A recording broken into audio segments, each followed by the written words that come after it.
Well, in the beginning, I thought I wanted to do OBGYN. And then after a diagnosis of celiac, I realized how involved I could be and how much of a difference I could make by serving patients one-on-one, and I wanted more bedside manner. So I changed my degree, pre-med and nutrition, to be more focused on how I could serve others and dietary interventions. The really interesting thing about a diabetic diet is that oftentimes we just look at low carb and we completely remove all the nutrients that we need in our diet. So with my patients, we're still looking at a really nutrient-rich diet full of vitamins and minerals and real food. We're just changing the way that we put those foods into our bodies, the proportion, and really looking at glycemic control overall. We don't have to do it with only processed foods or only packaged foods. We still get to utilize fruits, vegetables, nuts, and seeds, just in a different way with a little bit more education. Ooh, my favorite low sugar nutrition hack. Okay, so I tell my patients, first of all, to avoid lonely carbs. This means if you want your normal fruit or your normal snack or cracker that you usually eat, I just want you to cover it with a fat or a protein. This slows down digestion and absorption, slows the impact on your blood sugar, and improves glycemic control at that mealtime and helps with your hunger signals.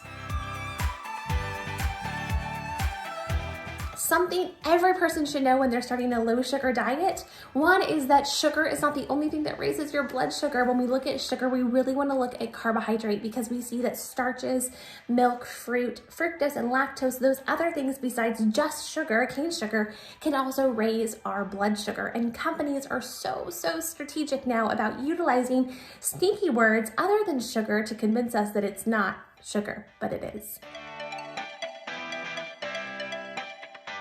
One of the products that really sticks out to me is the Uplift Foods Gut Health Cookies. Y'all, these taste amazing, and they're also, shameless plug, made by a dietitian.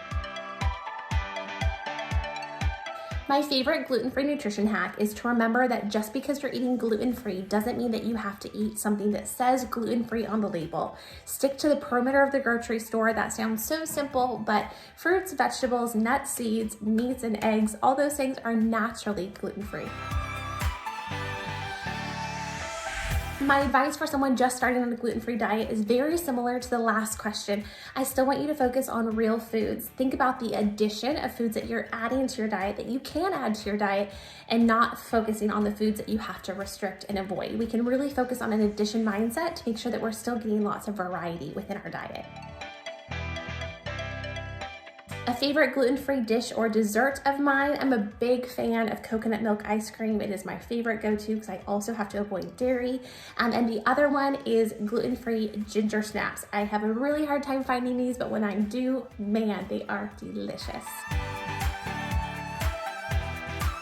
Some of my favorite gluten-free cooking hacks is that do not think that you can replace wheat flour one-to-one with any kind of gluten-free flour. You want to find a recipe, and really a recipe developer that focuses on gluten-free, knows what they're doing, and isn't just creating a random blog post that may not be true. I've ran into this problem and I don't want you to have the same.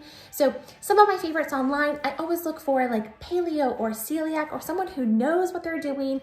I like using a mix of almond flour, tapioca flour, coconut flour, and making sure that the measurements are there and that I don't have to do any conversion. If I'm doing a conversion, it's probably not going to turn out.